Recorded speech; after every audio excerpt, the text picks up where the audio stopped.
Okay, so we'll be doing sum number 16. We were discussing chapter 3rd.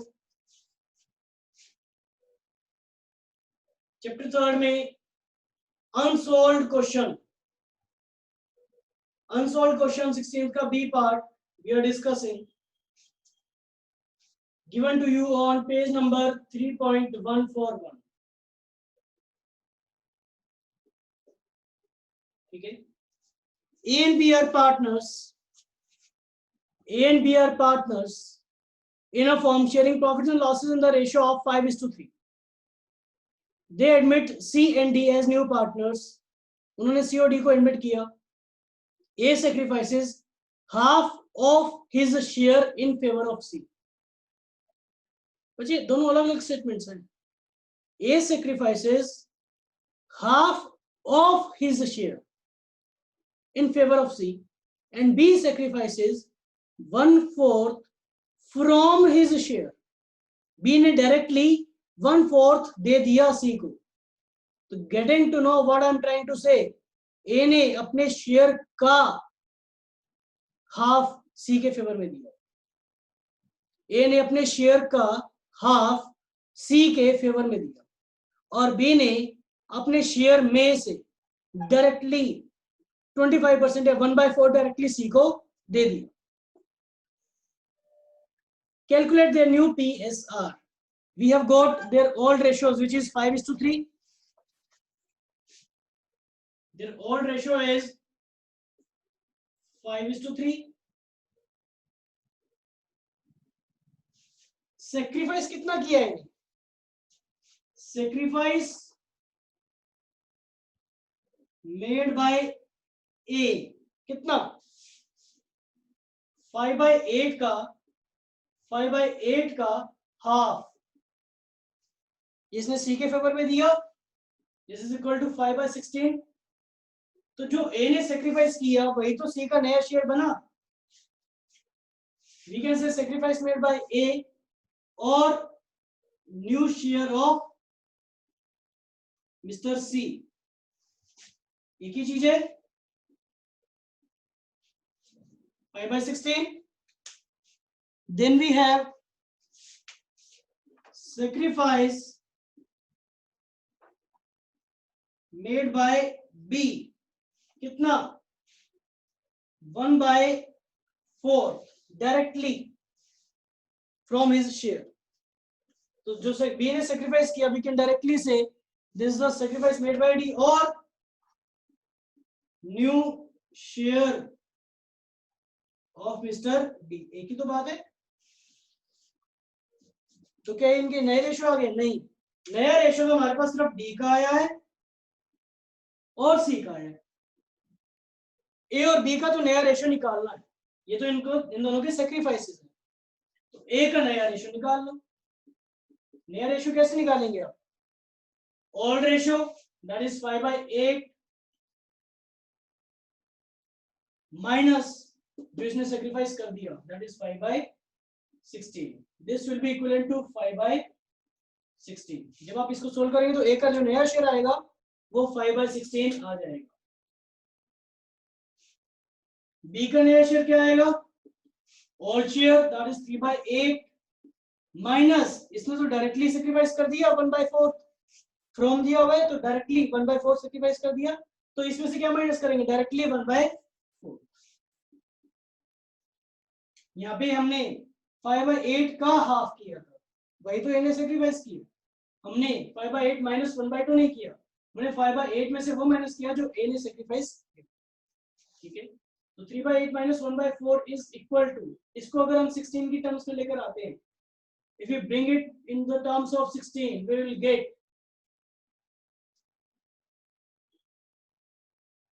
2/16. ये इसका नया share.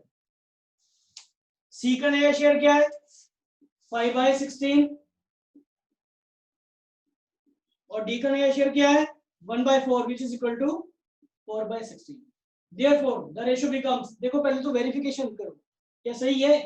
5 + 2 7 + 5 12 + 4 16. तो 16 के इक्वल है. Therefore new ratio of A, B, C and D is 5:2:5:4. I hope this is clear. I hope this is clear to you. Okay, guys, so we are doing sum number 34 given to you on page number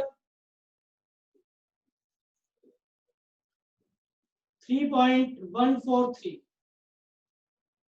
Question number 31 unsolved. In this question we have A and B are partners sharing profits and losses as 2:1.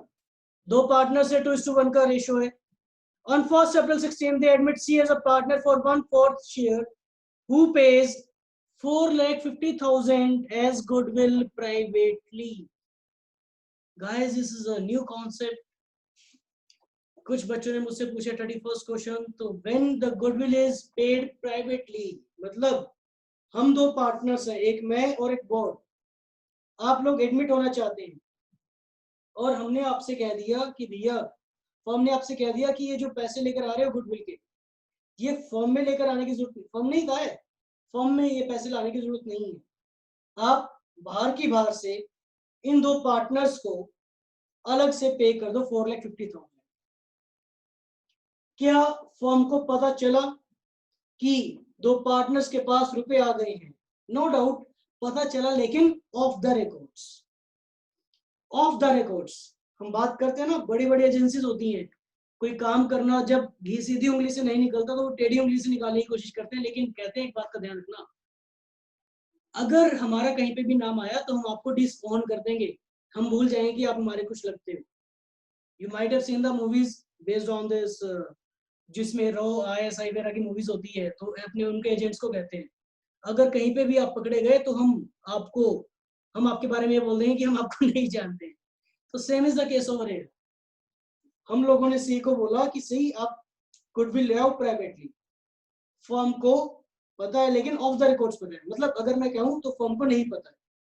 तो जब firm को पता ही नहीं है कि सी goodwill लेकर आ रहा है, उसने और बी को बाहर की बाहर पे कर दिया, तो इसकी एंट्रीज फर्म की बुक्स में होगी क्या? जो गुडविल लेकर आ रहा है, क्या वो पैसा फर्म में आया? क्या नहीं आया ना.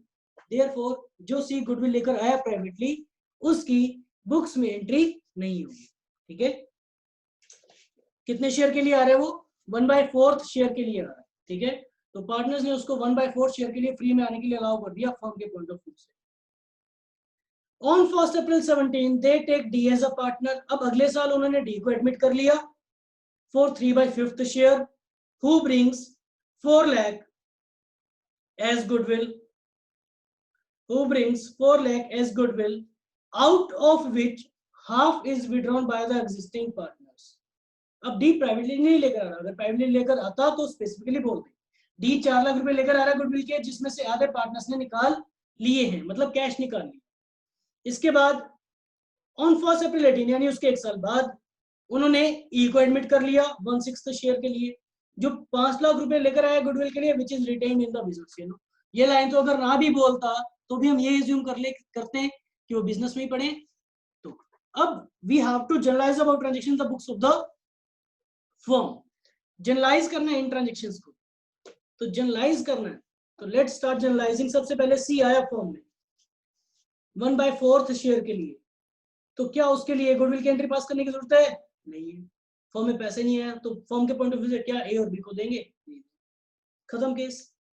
अब बात करते हैं डी. डी पैसा लेकर आया, डी कितने रुपीस लेकर आया? D has got ₹4 lakh as goodwill. तो एंट्री क्या हो जाएगी?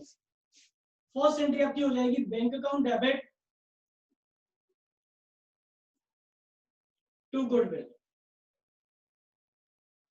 Bank account debit to goodwill. ठीक है, बाय ₹4 लाख. इसको write it specifically, this is not goodwill, this is premium for goodwill, being goodwill brought by D. D लेकर आए, नरेशन में हमने being goodwill brought by D. अब इस गुडविल का क्या करते हो? Tell me guys, waiting for the answers. इस गुडविल का आप लोग क्या करते हैं? जो ये प्रीमियम फॉर गुडविल डी लेकर आया बुक्स में, what do you do with this premium for goodwill? Come on guys, yes distribute करते हैं किस रेशो में? Good, yes good, yes that is distributed amongst the partners in their sacrificing ratio. Entry क्या बन जाती है? Premium for goodwill debit to sacrificing partners capital account. अब sacrificing partners कौन है ये हमें कंप्यूट करना पड़ेगा।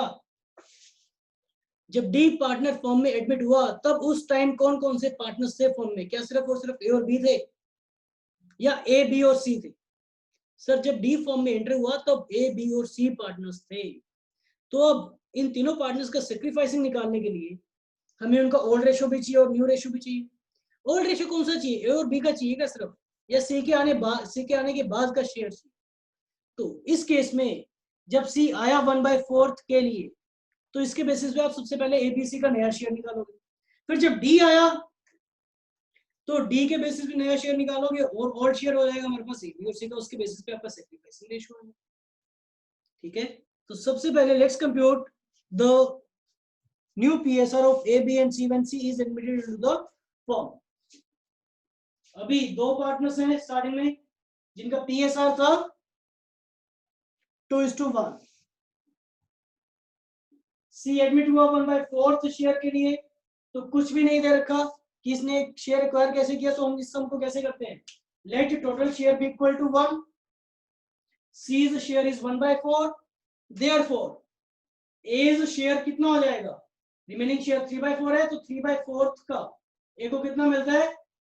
2/3, बी को कितना मिल जाएगा? 3/4 का 1/3, और सी का तो शेयर है ही गया 1/4। तो ये ए बी और सी का नया रेशो आ गया जब सी एडमिट हुआ था। तो दिस इज इक्वल टू 6/12, 3/12 और 3/12, और वी कैन से जो ए बी सी का नया रेशियो है दैट इज इक्वल टू 2:1:1। ये ए बी सी का शेयर बन गया जब सी एडमिट हुआ था 1/4/16 में। 1/4/16 का जब एडमिट हुआ था तो ए बी सी का शेयर बन गया 2:1:1। अब एक साल बाद डी एडमिट हुआ कितने शेयर के लिए? 3/5 के लिए। ठीक है, अब डी एडमिट हुआ है 3/5 के लिए, तो ए बी और सी का शेयर क्या है? जब डी एडमिट हुआ तो इनके पुराने शेयर को थोड़ी ना कंसीडर करेंगे 2:1 को।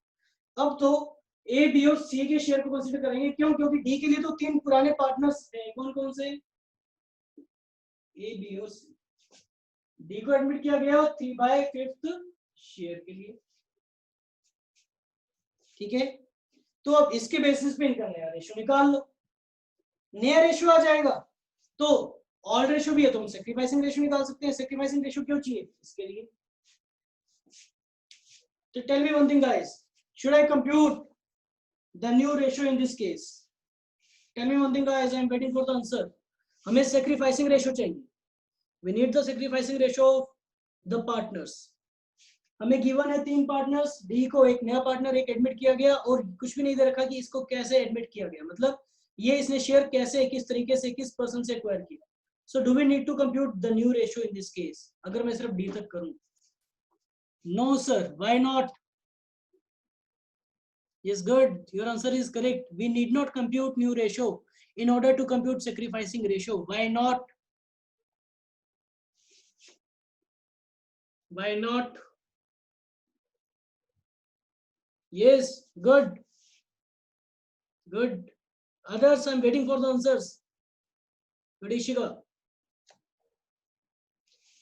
मैंने आपको बताया था कि अगर 3 पार्टनर्स या कितने भी पार्टनर्स पुराने पार्टनर्स आपको गिवन है, एक नया पार्टनर एडमिट हो जाता है अपने कुछ पर्टिकुलर शेयर के लिए और ये नहीं बोलते हैं कि ये इसने अपना शेयर कैसे एक्वायर किया, तो आप लोग क्या मानते हैं कि इनका जो सैक्रिफाइसिंग रेशियो है वही उनका ओल्ड रेशियो भी है? Do you remember this thing और नॉट? यस। तो इस एंट्री के लिए तो हमें ये रेशियो निकालने की जरूरत नहीं है, लेकिन पॉइंट ये कि हमारे पास इसके बाद ई भी तो है, क्योंकि ई है तो ई के लिए हमें पुराना शेयर चाहिए, पुराना शेयर एबीसीडी का चाहिए, उसके लिए हमें निकालना पड़ सकता है। चलो कोई बात नहीं, उसको उस चीज को करेंगे। तो सबसे पहले तो premium for goodwill debit 4 lakh 4 lakh to be divided amongst the sacrificing partners. कौन कौन से हैं? To A's capital account, to B's capital account, to C's capital account. मैं ये premium for goodwill sacrificing partners में सेक्रीफाइसिंग रेशियो में divide कर रहा हूँ, ऑल पार्टनर्स में डिवाइड नहीं कर रहा. इनका अगर मैं सेक्रीफाइसिंग कंप्यूट करूंगा तो इनका सेक्रीफाइसिंग रेशियो भी 2:1 ही आएगा. मैथमेटिकल कैलकुलेशन है, ठीक है. So 4 lakh in the ratio of 2:1 will be equivalent to 2 lakh, 1 lakh and 1 lakh being goodwill distributed. और इसके बाद बोल रहे हैं half the goodwill is withdrawn by the old partners. इसकी जो गुडविल है ये हाफ पार्टनर्स ने विड्रॉ कर ली है. तो जो पार्टनर्स ने विड्रॉल कर ली है तो ए बी सी डेबिट हो जाएंगे. A's capital account debit, B's capital account debit, C's capital account debit. Firm से क्या चला गया? पैसा चला गया टू बैंक अकाउंट. इसका हाफ 1 लाख, बी का भी हाफ कितना हो जाएगा? 50,000. इसका भी हाफ कितना हो जाएगा? 50,000. और फॉर्म से कितने रुपए चले गए? Half, that is 2 lakh. तो हमने डी तक ये सम सॉल्व कर लिया. इसके बाद आती है ई की बात. ई कह रहा है इसके बाद ई को एडमिट किया गया 1/18 में 1/6 शेयर के लिए, जो कि 5 लाख रुपए गुडविल लेकर आया. अभी को 1/6 शेयर के लिए किया गया है, तो उसके लिए हमें एबीसीडी का शेयर चाहिए. एबीसीडी का शेयर कहां से आएगा? इससे तो आएगा. एक कैसे शेयर कैसे आएगा? Let total share be equal to 1. D's share is 3/5. Therefore remaining share कितना हो जाएगा? 1 minus 3/5. This is equal to 2/5. ये रिमेनिंग शेयर है. इसके बाद अब ए का नया शेयर क्या हो जाएगा? ए को कितना मिलेगा? 2/5 का 2/4. बी को कितना मिलेगा? 2/5 का 1/4. सी को कितना मिलेगा? 2/5 का 1/4. और डी को तो मिल ही रहा है कितना? 3/5. ठीक है. तो this is equal to 4/20, 2/20, 2/20 and 12/20. तो अब एबीसीडी का शेयर आ गया क्या? 4:2:2:12. अब काउंट करेंगे तो total will be equivalent to 20 आएगा. तो एबीसीडी का शेयर क्या बन गया? एबीसी और डी का शेयर क्या बन गया गाइस?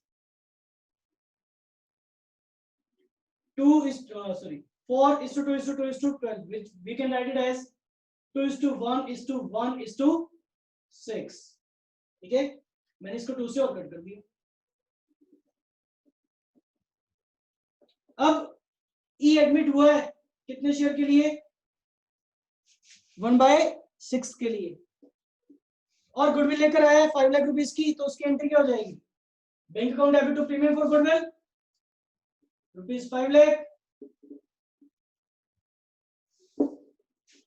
और इस प्रीमियम फॉर गुडविल का क्या करेंगे? This is distributed amongst the sacrificing partners in their PSR sacrificing ratio. I mean in their sacrificing ratio. तो premium for goodwill debit 5 lakh. Premium for goodwill debit 5 lakh to sacrificing partners. अब क्या इसमें वही same case है? क्या इसमें हमें compute करने की जरूरत है? नहीं है, क्योंकि नया पार्टनर एडमिट हो रहा है और ये कुछ भी नहीं बता रहा है कि ये अपना शेयर कैसे ले रहा है. तो सभी पार्टनर्स ने इक्वली सेक्रीफाइस किया होगा, मतलब जो उनके पुराने रेशियो में उसी में सेक्रीफाइस किया होगा. Therefore to A's capital account, to B's capital account, to C's capital account and to D's capital account, this will be equivalent to 5 lakh in the ratio of 2:1:1:6, which will be equivalent to 1 lakh 50,000 and 3 lakh. So this is your answer to question number 31st. Okay, so we'll be doing now question number 35th. The C part.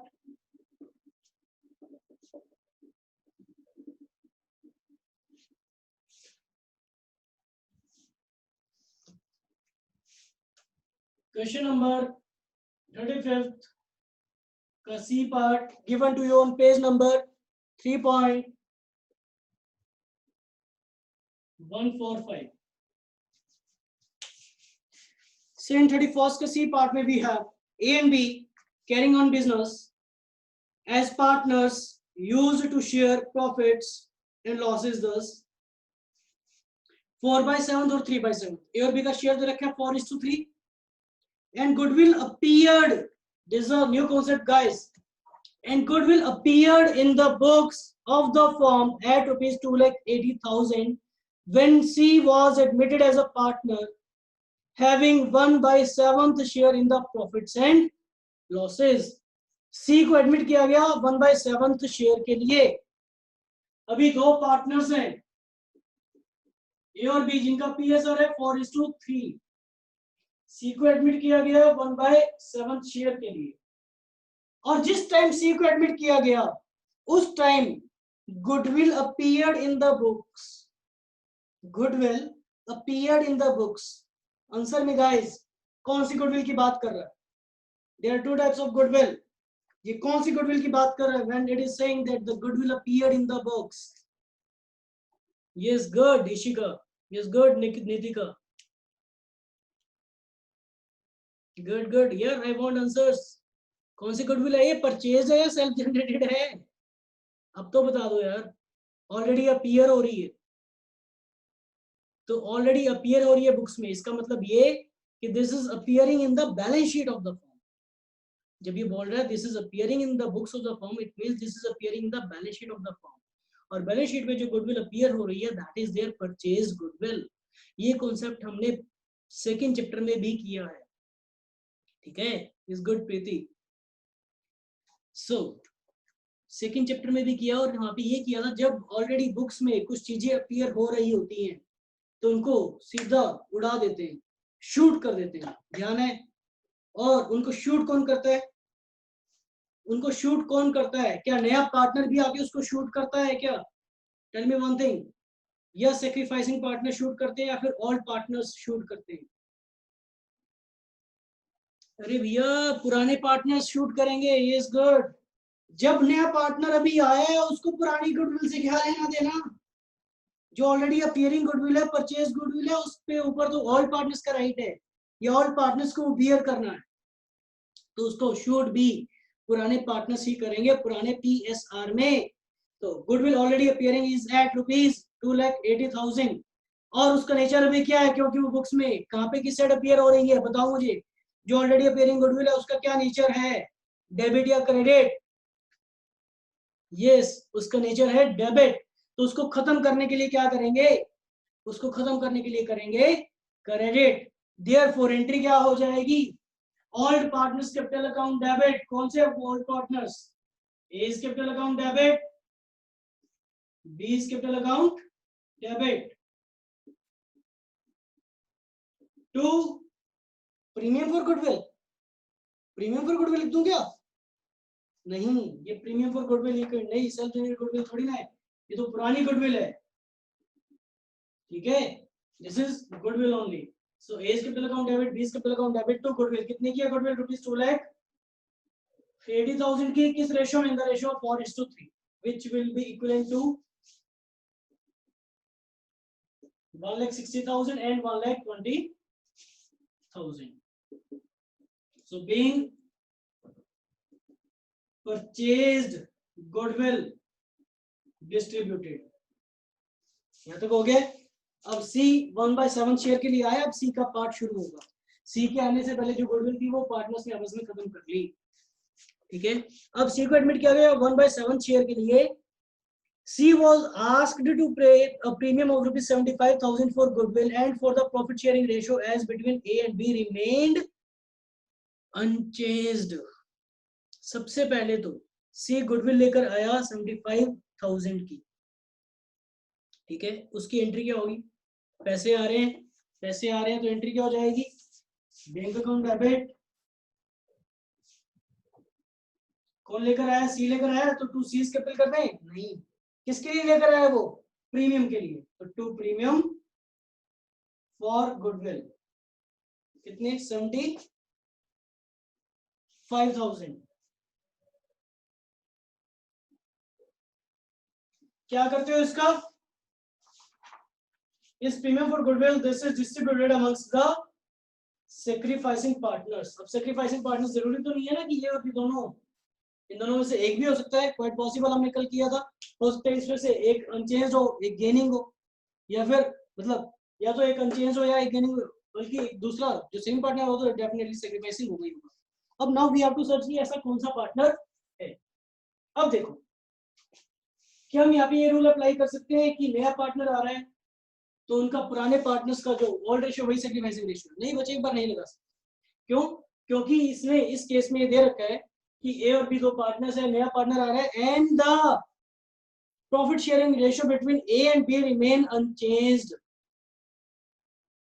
क्योंकि उसने बोल दिया है तो मान सकते हैं क्योंकि शेयर अनचेंज्ड है तो उनका सेक्रीफाइसिंग रेशियो भी यही है। लेकिन कंप्यूट करके देख लेते हैं, मैं आपको बता दूं कैसे कंप्यूट करते हैं, वैसे तो सेम रहेगा। अब देखो new partner share is 1/7, total share is 1, therefore remaining share कितना है 1 - 1/7 विच इज इक्वल टू 6/7। इस 6/7 पे किसका राइट है? ए और बी का है। किस रेशियो में?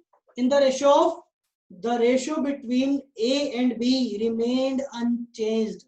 जो ए और बी का शेयर है वो अनचेंज्ड रहा, मतलब इस 6/7 पे भी ए और बी का राइट किस रेशियो में है? In the ratio of 4:3।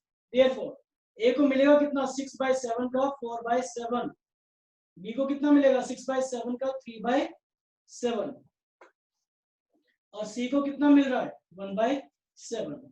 तो ये नया रेशियो आ जाएगा इनका।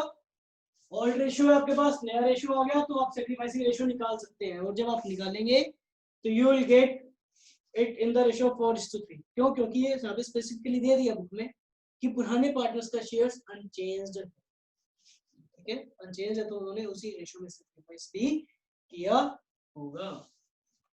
Therefore, premium for goodwill debit 75,000 to A's capital account to B's capital account in the ratio of 4:3.